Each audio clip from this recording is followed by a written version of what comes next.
കബീറത്ത് വൻകുറ്റം ചെയ്യുന്ന ആളാകരുത്. അതേപോലെ തന്നെ ചെറുദോഷത്തിന്റെ മേലിൽ നിലകൃതിയാകുന്ന ആളാകരുത്. അതിന്റെ പുറത്ത് പറഞ്ഞു അയാൾ മുറുവത്തുള്ള ആളാവണം. മുറുവത്ത് പോക്കുന്ന കാര്യങ്ങളൊന്നും ചെയ്യരുത്. മുറുവത്ത് പോക്കുന്നതിന് ഉദാഹരണമായി പറഞ്ഞിട്ടുണ്ട് താടി പിടിക്കാൻ. ഹറാമാകുന്നതിനനുസരിച്ച് പിന്നെ ആദ്യം പറഞ്ഞതിനെ വിടും. ഇനി ഹറാമല്ല, അതൊരു കറാത്തേ ഉള്ളൂ എന്നതനുസരിച്ചും ഒരു ശൈഖിനുണ്ടാകാൻ പറ്റൂല. കാരണം അയാളുടെ അദാലത്ത് നഷ്ടപ്പെടും എന്ന് പറഞ്ഞാൽ നിക്കായിന് സാക്ഷിക്കുവിനെ അയാളെ പറ്റൂല എന്നാ. പിന്നെ അവനെ ഒരു മുറബിയാക്കല് അല്ലെങ്കിൽ തബറുക്കന് ശേഖാക്കല് അതിന് പറ്റില്ല. എന്നാ പിന്നെ ഇവിടെ ഒരു ചോദ്യമായി ഉന്നയിക്കാറുള്ളത് മടവൂർ താടി പഠിച്ചിട്ടുണ്ടല്ലോ എന്നാ. മടവൂർ മുറബിയ ശേഖാന്ന് ആരെ പറഞ്ഞു? മടവൂർ തന്നെ ഞാൻ ശേഖാണെന്ന് ആരെങ്കിലും പരിചയപ്പെടുത്തിയിട്ടുണ്ടോ? കണ്ടോങ്ങള് മടവൂർ ശൈഖുന താടി വടിച്ചിട്ടുണ്ട്. അതുകൊണ്ട് തന്നെ മടവൂർ ശൈഖുനാനെ നിക്കാഹിന്റെ സാക്ഷിക്ക് പോലും പറ്റൂല. മടവൂര് മുറബ്യാന്ന് ആരെ പറഞ്ഞെന്ന് നിങ്ങൾ പറയല്ലോ. മടവൂർ ശൈഖുന മുറബ്യാണെങ്കിൽ എവിടുന്ന് അങ്ങനെ എണീറ്റ് വരുന്നത്? ശൈഖുനാനെ നിക്കാഹിന്റെ സാക്ഷിക്ക് വരെ പറ്റൂലെന്ന് ഈ കേരളക്കരയിൽ പച്ച മലയാളത്തിൽ നിങ്ങൾ പ്രസംഗിച്ചില്ലേ? എന്നാൽ മാലോകരെ കേൾക്കണേ, ഈ കളി തീക്കൊള്ളി കൊണ്ട് തലചൊറിയലാണെന്ന് വർഷങ്ങൾക്ക് മുമ്പ് നമ്മുടെ മശായിഖന്മാർ ഇവർക്ക് മുന്നറിയിപ്പ് നൽകിയതാണ്. കാരണം മടവൂര് ശൈഖുന അന ഖുതുബുൽ ആലം എന്ന് പറഞ്ഞാൽ അത് ശൈഖുനാക്ക് ലഭിച്ച നിർദ്ദേശത്തിന്റെ അടിസ്ഥാനത്തിൽ ചൊല്ലില്ല ഞാനൊന്നും എന്നോട് ചൊല്ലാതെ, ചൊല്ല് നീ എന്റെ അമാനില്ലതെന്നോവർ. വമാ ഖുൽതു ഹത്താ ഖീല ലീ ഖുൽ, പറയൂ എന്ന് എന്നോട് പറയപ്പെട്ടിട്ടല്ലാതെ ഞാനൊന്നും പറഞ്ഞിട്ടില്ല. ശൈഖ് അബ്ദുൽ ഖാദിർ ജീലാനി, മശായിഖന്മാർ ഔലിയാക്കൾ അവർക്ക് ലഭിക്കുന്ന നിർദ്ദേശത്തിന്റെ അടിസ്ഥാനത്തിൽ പറയുന്ന വാക്കാണത്. റസൂലുള്ളാഹി തങ്ങൾ പറഞ്ഞില്ലേ, അന മുഹമ്മദുർ റസൂലുള്ളാഹ്, അന ഖാതിമുൽ അംബിയാ, അന സയ്യിദു വൽദി ആദം. ഇതൊക്കെ റസൂലുള്ളാഹിക്ക് നൽകപ്പെട്ട അധികാരം അല്ലാഹു റസൂലുള്ളാഹിക്ക് അറിയിച്ചു. റസൂലുള്ളാഹി അത് വിളിച്ചു പറഞ്ഞു. ഗൗസുൽ ആലമീൻ അല്ലാഹു കൊടുത്ത അധികാരം അന ഖുതുബുൽ അഖ്താബ്, അത് ഗൗസുൽ ആലം വിളിച്ചു പറഞ്ഞു. അന സുൽത്താനുൽ ആരിഫീൻ, അത് മഹാനരായ റിഫായിൻ ശൈഖ് വിളിച്ചു പറഞ്ഞു. ഇതുപോലെ ആ ഖദമിലുള്ള മടവൂർ ശൈഖുന പറഞ്ഞു അന ഖുതുബുൽ ആലം, അന മുദബ്ബിറുൽ ആലം. അപ്പൊ പറഞ്ഞു ആ പറഞ്ഞത് ശരിയല്ല. ശൈഖുനാനെ നിക്കാഹിന്റെ സാക്ഷിക്ക് പോലും പറ്റൂല. ശൈഖുന പറഞ്ഞ വാക്ക് ശരിയല്ലെന്ന് പറഞ്ഞു. എന്റെ വചനത്തെ പൊയ്യെന്ന് ചൊല്ലൂകിൽ അപ്പോളെ കൊല്ലുന്ന നഞ്ഞു ഞാനെന്നോവർ, അവരുടെ ദീനേയും ശേഷം ദുനിയാവേയും ആഖിറം തന്നെയും പോക്കും അതെന്നോവർ. അവര് പറഞ്ഞ വാക്ക് ശരിയല്ലെന്ന് പറഞ്ഞാൽ അന്റെ ദീനും പോകും, ദുനിയാവും പോകും, ആഖിറവും പോകും. ശൈഖുനാനെ നിക്കാഹിന്റെ സാക്ഷിക്ക് പോലും പറ്റാത്ത ആളാണെന്ന് ഈ കേരളക്കരയിൽ പ്രസംഗിച്ച ഒരേ ഒരു വ്യക്തി ഏതാണ്? ഇന്ന് വരെ എന്റെ പ്രിയപ്പെട്ട കൂട്ടുകാര് ചിന്തിക്കണം, ഒരു മുജാഹിദ് പോലും മടവൂര് ശൈഖുനാനെ സാക്ഷിക്ക് പറ്റൂല എന്ന വാക്ക് പ്രയോഗിച്ചതായി നമ്മൾ കേട്ടിട്ടില്ല. എന്നാൽ ആ വാക്ക് പറഞ്ഞത് അതാ തലേ കെട്ടും കെട്ടിയിട്ട് ഈ പൊന്മളക്കാരൻ അബ്ദുൽ ഖാദിർ മൗലവിയാണ്. ഇപ്പൊ അയാളവസ്ഥ കണ്ടോങ്ങള്.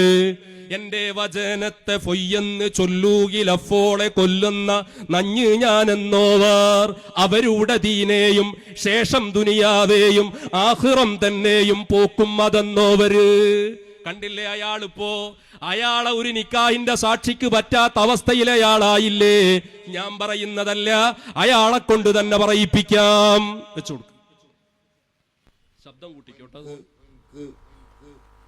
ചെവി ഈ കാരണം കൊണ്ട് മുസാഫർക്ക്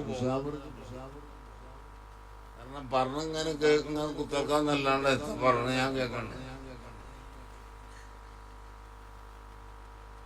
അപ്പൊ പിന്നെ ഞാന് വെറുതെ അവിടെ ഇങ്ങനെ ഇരുന്നായിരുന്നു. ഞമ്മക്ക് ഒക്കാത്തതായിരിക്കും പറഞ്ഞാൽ നമ്മളതും സമ്മതിച്ചുമായിരിക്കണ്ടേ. കണ്ടോകള്, ഞാൻ ഇപ്പൊ മുസാവറക്ക് പോണില്ല, ഇന്നെ മുസാവറന്ന് ഒഴിവാക്കി തരാൻ ഞാൻ അങ്ങോട്ട് വരൂല എന്നുള്ളത് എന്നെ ഇന്ന് ഒഴിവാക്കി തരാൻ വേണ്ടി ഞാൻ അവരോട് പറഞ്ഞിരിക്കുക. കാരണം ചെവി കേൾക്കൂല. ആർക്ക്? പൊന്മള അബ്ദുൽ ഖാദർ മൊയ്ലിയേര് പറയാണ് മൂപ്പർക്ക് ചെവി കേൾക്കൂലെന്ന്. എങ്ങനെ മൊയ്ലിയേരെ നിങ്ങൾക്ക് ചെവി കേൾക്കുക? നിങ്ങൾ എന്തേ ഞങ്ങളെ ശൈഖുനാനെ പറ്റി പറഞ്ഞത്? നിക്കാഹിന്റെ സാക്ഷിക്ക് പോലും മടവൂര് ശൈഖുനാനെ പറ്റൂല. ഇപ്പൊ പൊന്മളനെ ഏതേലും സാക്ഷി കൊണ്ടുപോയിരുത്തിയിട്ട് നിക്കാഹിന്റെ സാക്ഷിയായിട്ട് അയാൾക്ക് എഴുതി ഒപ്പിടാൻ പറ്റുമോ? പറ്റൂല. ചെവി കേൾക്കൂല. മാഫി. ചെവി കേൾക്കൂല. നാവ് ഉദ്ദേശിച്ചോടത്തേക്ക് വഴങ്ങണില്ല. എണീറ്റ് നിക്കണമെങ്കിൽ അപ്പുറത്തുപ്പുറത്ത് രണ്ടാളിങ്ങനെ പൊന്തിച്ചു കൊടുക്കണം. എന്തേ? ധാരയാങ്ങള് തൊട്ടത്, നിങ്ങൾ തൊട്ടത് സെന്റർ പോയിന്റിലാണ്. മൻ ആദാലി വലിയൻ ഫഖദ് ആദൻതുഹു ബിൽ ഹർബ്. എന്റെ വലിയനെ ആരെങ്കിലും വിഷമിപ്പിച്ചാൽ, ശത്രുത വെച്ചാൽ, അവരെ കൊച്ചാക്കിയാൽ അവനോട് ഞാൻ യുദ്ധം പ്രഖ്യാപിച്ചിരിക്കുന്നു എന്ന അല്ലാഹു ഖുദ്സിയായ ഹദീസിലൂടെ മുത്തു റസൂലിനോട് പറഞ്ഞതാ. നിങ്ങൾ ശൈഖുനാനെ തൊട്ടു, തൊട്ടേനുള്ളതൊക്കെ നിങ്ങൾക്ക് കിട്ടി. ശൈഖുനാടെ കറാമത്ത് പറഞ്ഞാൽ അത് ട്രോളും ആളുകള്. ആയതുകൊണ്ട് നമ്മൾ കറാമത്ത് പറയണ്ട, സോഷ്യൽ മീഡിയ ഉള്ള കാലല്ലേ എന്ന്. ഇപ്പൊ നിങ്ങളെ നേതാക്കന്മാരെ ട്രോളാത്ത ഏതെങ്കിലും അവസരം ഉണ്ടോ? ഇപ്പൊ അടുത്ത സമയത്ത് കണ്ടില്ല നിങ്ങള്, ഒരു വീട്ടിലെ പ്രസവവുമായി ബന്ധപ്പെട്ട് വലിയ വിവാദം നടന്നു. വീട്ടിൽ പ്രസവിച്ചു. പ്രസവശേഷം ആ സഹോദരി മരണപ്പെട്ടു. നമ്മുടെ കാഫില ഉസ്താദിന്റെ ഭാര്യ. അല്ലാഹു മശായിഖന്മാരുടെ മദദാൽ ആ പ്രിയപ്പെട്ട സഹോദരിക്ക് അവരുടെ പരലോക ജീവിതം, അവരുടെ ബർസഖിയായ ജീവിതം, അവരുടെ ഖബർ ജീവിതം മടവൂർ ശൈഖുന ഉൾപ്പെടെയുള്ള മഹാന്മാരായ മശായിഖന്മാരുടെ നോട്ടത്തിൽ, അസ്ഹാബുൽ വഖ്തുകളായ മശായിഖന്മാരുടെ വസീലയിൽ എല്ലാവിധ സന്തോഷവും ആ സഹോദരിക്ക് നൽകി അനുഗ്രഹിക്കുമാറാകട്ടെ. ആ സഹോദരിയുടെ മരണം ആഘോഷിച്ചു AP സമസ്തയുടെ ആളുകൾ. എന്നിട്ട് പറഞ്ഞു അതിന് ഉത്തരവാദി അവരാണ് ഇവരാണ് എന്നിട്ട് പച്ചക്കള്ളം പ്രചരിപ്പിച്ചു. അവസാനത്ത് ഇവരെ തണ്ടയിൽക്ക് തന്നെ നേരെ ഇടുത്തിയായി വീണു. നേരത്തെ പ്രസംഗിച്ച ആ സഖാഫി ഉണ്ടല്ലോ, അയാൾ തൃശ്ശൂർ ജില്ലയിൽ നിന്ന് വെല്ലുവിളിക്കുകയാണ്. എന്തെന്ന്? വീട്ടിൽ പ്രസവിക്കുന്ന വിഷയങ്ങളുമായിട്ട് ബന്ധപ്പെട്ട പരാമർശം ഇത് കേട്ടാ തോന്നും ഞങ്ങളെ മുശാവറ എടുത്ത തീരുമാനമാണെന്ന്. അങ്ങനെ ഞങ്ങളെ വിടാൻ തീരുമാനിച്ചിട്ടില്ല. ആദ്യമാണെന്ന് പറയട്ടെ, എന്നിട്ട് ഞാൻ തെളിവ് കൊണ്ടുവരാം. വെച്ചുകൊടുക്കും. ഈ അടുത്ത കാലത്ത് വീട്ടിലെ പ്രസവവുമായൊക്കെ ബന്ധപ്പെട്ടുകൊണ്ട് വലിയ കോലാഹലങ്ങൾ ഉണ്ടായിരുന്നു, അല്ലേ? വലിയ കോലാഹലങ്ങൾ, അന്തിച്ചർച്ച പോലും ചാനലുകളിൽ നടന്നു. വർത്താനം പറഞ്ഞ അവരുടെ സംസാരം കേട്ടാ തോന്നും സമസ്തന്റെ ഫത്വേറ്റുണ്ട് ആശുപത്രിയിൽ നിന്ന് പ്രസവിക്കാതെ വീട്ടിൽ നിന്ന് തന്നെ പ്രസവിക്കണം എന്നുള്ളതില്ലേ. ആ സംസാരം കേട്ട അങ്ങനെ തോന്നിപ്പോകുക. ഞാൻ ചോദിക്കുന്നു, സമസ്തയുടെ ഏതെങ്കിലും ഒരു മുഷാവറ അംഗം അല്ലെങ്കിൽ കേരളത്തിലെ മുസ്ലിമീങ്ങളിലെ ആധികാരിക പണ്ഡിത സംഘടനയാ എന്ന സമസ്തയുടെയോ അംഗീകൃത ഒരു പണ്ഡിതനോ നിങ്ങൾക്ക് കാണിക്കാൻ കഴിയോ ഒരു വാക്സിനേഷൻ കൊടുക്കുന്നത് ശിർക്കാണെന്ന് പറഞ്ഞത്? കൊറോണ സമയത്ത് ഇവിടെ കുത്തിവെപ്പ് നടത്തിയില്ലേ? ആ കുത്തിവെപ്പ് നടത്തുന്നതൊക്കെ ശിർക്കാണോ? അതേമാതിരി ഗർഭസ്ഥ ശിശുവിന് ഇവിടെ കുത്തിവെപ്പ് നടത്താറുണ്ട്, അതൊക്കെ ശിർക്കാണ്, അള്ള പൊറുക്കാത്ത പാപാണ് എന്ന് ക്ലാസ് എടുത്തു കൊടുക്കുന്നത് ആരാ? ക്ലാസ് എടുത്തു കൊടുക്കുന്നത്? സുന്നികളാണോ? സുന്നികൾ അങ്ങനെ ഒരു വിശ്വാസം സമൂഹത്തോട് വിളിച്ചു പറയുന്നവരല്ല. അത് വളരെ വ്യക്തമായി മനസ്സിലാക്കണം. വ്യക്തമായിട്ട് മനസ്സിലാക്കി തരാ. സുന്നികൾ അങ്ങനെ ചെയ്യൂല. സുന്നികൾ അങ്ങനെ ചെയ്യൂല. നിങ്ങൾ ചെയ്യൂ. നിങ്ങൾ ചെയ്തിട്ടുണ്ട്. എന്താ പറഞ്ഞേ? മുശാവറയിൽ നിന്ന് ആരെങ്കിലും പറഞ്ഞിട്ടുണ്ടോ? ഓഹോ, ഞങ്ങൾ പറഞ്ഞില്ലേ. ഞങ്ങളെ സംബന്ധിച്ചിടത്തോളം ഞങ്ങളെ നയം വ്യക്തമാണ്. വീട്ടിൽ പ്രസവിക്കൽ ഇന്ത്യ രാജ്യത്തെ നിയമപ്രകാരം തെറ്റല്ല. അതേസമയം മനുഷ്യന്റെ ആരോഗ്യം പ്രധാനമാണ്. ആരോഗ്യത്തിന് സുരക്ഷിതത്വം ഉറപ്പല്ലെങ്കിൽ ഹോസ്പിറ്റലിൽ പോകേണ്ട ഘട്ടം വരുമ്പോ പോകണം. ചികിത്സ തേടേണ്ട സമയത്ത് തേടണം. മരുന്ന് കഴിക്കേണ്ട സമയത്ത് മരുന്ന് കഴിക്കണം. ഭൗതികതയെ ഭൗതികത കൊണ്ട് നേരിടണം. ആത്മീയതയെ ആത്മീയത കൊണ്ട് നേരിടണം. ഇതൊക്കെ നടത്തുമ്പോൾ തന്നെ അള്ളാഹുവിന്റെ ആളുകളുടെ ആശീർവാദം, അനുഗ്രഹാശിസുകൾ അവരുമായി ബന്ധപ്പെട്ടുകൊണ്ടുള്ള അവരുടെ ആ വലിയ തണലിലായി നീങ്ങണം. രണ്ടും വേണം. ഭൗതികത ആത്മീയതക്കെതിരല്ല, ആത്മീയത ഭൗതികതക്കെതിരല്ല. ശരിയായ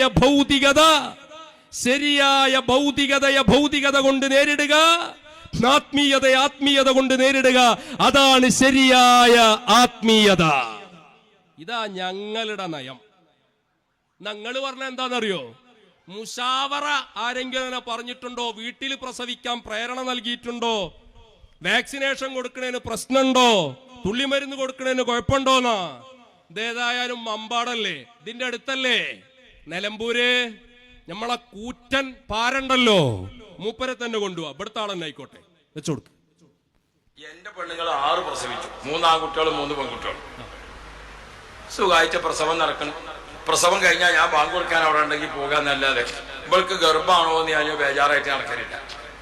ഇന്നിപ്പോ നമ്മൾ ആൾക്കാർക്കൊക്കെ പെണ്ണിന് ചില ആളുകൾക്ക് അവരുടെ സ്വകാര്യത്തിൽ ചെവിയിൽ വന്നു കണ്ടാ പറഞ്ഞു, അതെ മോൾക്ക് ഗർഭമാണ്, ഇവരെ ചെയ്ത്താൻ കൂടിയാൽ മതി. അപ്പൊ എന്താണ് ഈ ഡോക്ടർമാർ ഇവരൊക്കെ കൊണ്ട് കൂടിയിട്ട് ഗർഭം എന്നുള്ളത് ഒരു രോഗാക്കി മാറ്റി.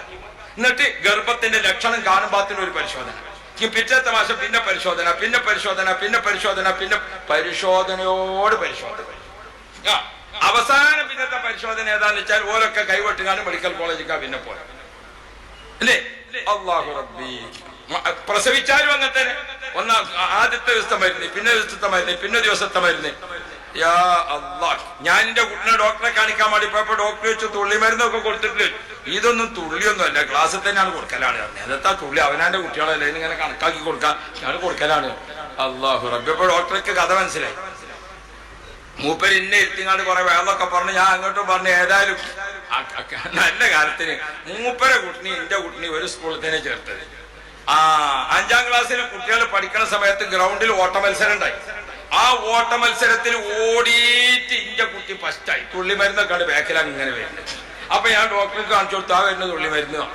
അപ്പൊ ഞാൻ പറഞ്ഞത് തുള്ളി മരുന്ന് കഴിക്കണ്ടെന്നല്ല, പിന്നെന്താണ് ഇവിടെ മഹാന്മാരുടെ ചില സംഗതി കളിക്കാൻ വേണ്ടി പറ്റൂല.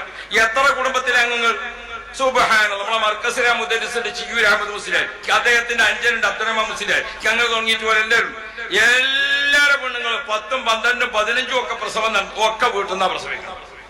ഇന്നും ഒക്കെ വീട്ടിൽ നിന്ന് തന്നെ പ്രസവിക്കണം. എന്തേ കണ്ടോങ്ങള്? എന്നിട്ട് ചോദിക്കുക ഇങ്ങനെ വീട്ടിൽ നിന്ന് പ്രസവിക്കുന്നതിനുള്ള മുഷാവറയുടെ തീരുമാനം ഉണ്ടോന്ന്. കണ്ടില്ല ഇപ്പൊ നിങ്ങള് 10ഉം 12ഉം 15ഉം 1 ഡസനും 1.25 ഡസനും ഒക്കെ വീട്ടിൽ നിന്ന് തന്നെയാണ്. ആ നിങ്ങൾ ആലോചിച്ച് നോക്കി. തുള്ളി മരുന്ന് കൊടുക്കണേന് കളിയൊക്കെയാണ് അയാളെ കുട്ടികൾക്ക് കൊടുക്കണ്ടെന്ന്. അപ്പൊ അത് തുള്ളിയൊന്നല്ല, നമ്മളെ മക്കളല്ലേ, ക്ലാസ്സിൽ എടുത്തിട്ട് തന്നെ ഒഴിച്ചു കൊടുക്കുകയെന്ന്. അതിലൊക്കെ ഇങ്ങനെ കണക്ക് വെക്കാൻ പറ്റുമെന്ന്. എന്നിട്ട് മൂപ്പര് എന്ന് പറഞ്ഞാൽ നമ്പർ 1 കോമഡിയാണ്. അതൊരു കോമഡിയാണത്. അതിനെ പറ്റുള്ളൂ ആ സാധുവിനെ. മൂപ്പര് പറഞ്ഞ കേട്ടില്ല ഞങ്ങള്? മൂപ്പരെ കുട്ടിയും ഈ തുള്ളിമരുന്ന് കൊടുക്കാത്ത കുട്ടി ഉണ്ടല്ലോ, മൂപ്പരെ കുട്ടിയും ഡോക്ടറെ കുട്ടിയും ഒരു സ്കൂളിലെ ചേർത്തെന്ന് വെറുതെ തള്ളുകയാണ്. വിടലൻ കബീറ, ബമ്പം വിടല്, ബഡായി വീരൻ ഒക്കെ കോമഡി ആയിട്ട് അവതരിപ്പിക്കുക. കോമഡി നിങ്ങൾ അവതരിപ്പിച്ചല്ലോ, പക്ഷെ മശായിഖന്മാരെ വിഷയത്തിലേക്ക് വരരുത് ആ കോമഡി ആയിട്ട്. നിങ്ങൾ മടവൂർ ശൈഖുനായിട്ട് ബന്ധപ്പെട്ടിട്ട് നിങ്ങൾ ഉസൈൻ മടവൂരിനെയാണ് മടവൂർ ശൈഖുനാനെ പരിചയപ്പെടുത്താൻ അവതരിപ്പിച്ചിട്ടുള്ള. ഇൻഷാ അല്ലാഹ് മഗ്‌രിബിന് ശേഷം നിങ്ങൾ പോസ്റ്റ്മോർട്ടം നടത്തി അണ്ണാക്കിലേക്ക് തള്ളിത്തരാം. മശായിഖന്മാരെ വിഷയത്തിലേക്ക് ആ കളിയേറ്റ് വരരുത്. നിങ്ങൾ കോമഡിയൊക്കെ കളിച്ചോളേ. എന്നിട്ട് പറയണ എന്താ, എന്റെ കുട്ടീനെയും ഡോക്ടറെ കുട്ടീനെയും ഒരു സ്കൂളിലാണ് ചേർത്തിയത്. എന്നിട്ടോ 5ാം ക്ലാസ്സിലെത്തിയപ്പോ ഓട്ട മത്സരം നടത്തുക. തള്ളല്ലേ ഈ തള്ളലൊക്കെ. എന്നിട്ട് ഇയാളെ കുട്ടി ഫസ്റ്റ് എത്തി, മറ്റേ ഉണ്ട് ഡോക്ടറെ കുട്ടി ഇങ്ങനെ പിന്നിൽ വരുന്നു. അപ്പൊ ഡോക്ടറെ വിളിച്ചിട്ട് പറഞ്ഞു എന്തെന്ന്, വരുന്നു തുള്ളി മരുന്ന്. നിങ്ങൾ ആലോചിച്ച് നോക്കി. ഭയങ്കര ഒരു ഭാവനാലോകത്ത് കഥകൾ മെനയാൻ ഇയാൾക്കൊക്കെ ഒരു കഥാകൃത്താകാൻ പറ്റും. നിങ്ങൾ ആലോചിച്ച് നോക്ക് പ്രിയപ്പെട്ട സഹോദരന്മാരെ. ഈ രൂപത്തിൽ നിങ്ങൾ മടവൂർ ശൈഖുനായിട്ട് ബന്ധപ്പെട്ട വിഷയം വന്നാൽ അതിനെ ട്രോൾ എന്ന് പറഞ്ഞിട്ട് അവസാനം നിങ്ങളെ ട്രോളില്ലേ പോരാ. ഇനി മുഷാവറ സെക്രട്ടറി എന്നല്ല, വെറ്റില പ്രസവ പ്രഖ്യാപനവുമായി കടന്നു വരുന്നു. വെച്ചുകൊടുക്ക്. ഉസ്താദ് പറഞ്ഞു തന്ന ഒരു പരിപാടിയുണ്ട്. ഞാൻ പറഞ്ഞു ഒരു വെറ്റില വാങ്ങുക, ആ വെറ്റില നന്നായിട്ട് കഴുകി തുറക്കുക, ആ വെറ്റിലയുടെ മേലെ ഈർക്കിലി എടുത്തിട്ട് ബിസ്മി ഒറ്റ അക്ഷരത്തിൽ എഴുതുക. എന്ന സൂറത്തിന്റെ തുടക്കം എഴുതുക, വാൽഖത്ത് മാ ഫീഹാ വരെ എഴുതുക. എഴുതി കഴിഞ്ഞാൽ വെറ്റിലേമന് പിന്നെയും സ്ഥലം ബാക്കി ഉണ്ടാവും. ബാക്കിയുള്ള സ്ഥലത്ത് മുഴുവനും വാൽഖത്ത് മാ ഫീഹാ, വാൽഖത്ത് മാ ഫീഹാ, വാൽഖത്ത് മാ ഫീഹാ എന്നിങ്ങനെ എഴുതി നിറക്കുക. എന്നിട്ട് ആ വെറ്റില ആ പ്രസവ വേദന കിട്ടുന്ന സ്ത്രീക്ക് കൊടുക്കുക. അവളത് ചവച്ചിട്ട് അതിന്റെ പിണ്ടി തുപ്പിക്കളി ആ നീരിറക്കുക. അങ്ങനെ ചെയ്തോളൂ. ഇൻഷാ അല്ലാഹ് അല്ലാഹു തആല വിഷമമൊന്നുമില്ലാതെ വെറ്റില കൊടുക്കുന്നതിന് മുമ്പ് തന്നെ പ്രസവിപ്പിച്ചാൽ വളരെ സന്തോഷം. പ്രസവിച്ചിട്ട് വിളിക്കുക അറിയാം. കുറച്ച് കഴിയുമ്പോ എന്റെ കൂടെയുള്ള ഇസാഖ് സഖാഫിയെ വിളിച്ചിട്ട് പറഞ്ഞു, വെറ്റില തിന്നലും പ്രസവിക്കലും, വെറ്റിലയുടെ നീരിയത്തിലും പ്രസവിക്കലും. കണ്ടോ നിങ്ങള്? അപ്പൊ അതൊക്കെ നിങ്ങളെ മുസാവറ സെക്രട്ടറിയുടെ പ്രഖ്യാപന അരിയൂരേ. അപ്പൊ ഒക്കെ കേട്ടോളേ. അപ്പൊ അതുകൊണ്ട് മടവൂര് ശൈഖുനാടെ കറാമത്ത് പറഞ്ഞ ട്രോളെന്ന് പറഞ്ഞപ്പോ ഇപ്പൊ എല്ലാരും നിങ്ങളെ നേതാക്കന്മാരെ ട്രോളിക്കൊണ്ടിരിക്കുകയാണ്. ഇൻഷാ അല്ലാഹ് ബാക്കി കാര്യങ്ങളൊക്കെ മഗ്‌രിബ് നിസ്കാര ശേഷം നമുക്ക് കേൾക്കാം. എല്ലാവരും നിസ്കരിച്ച്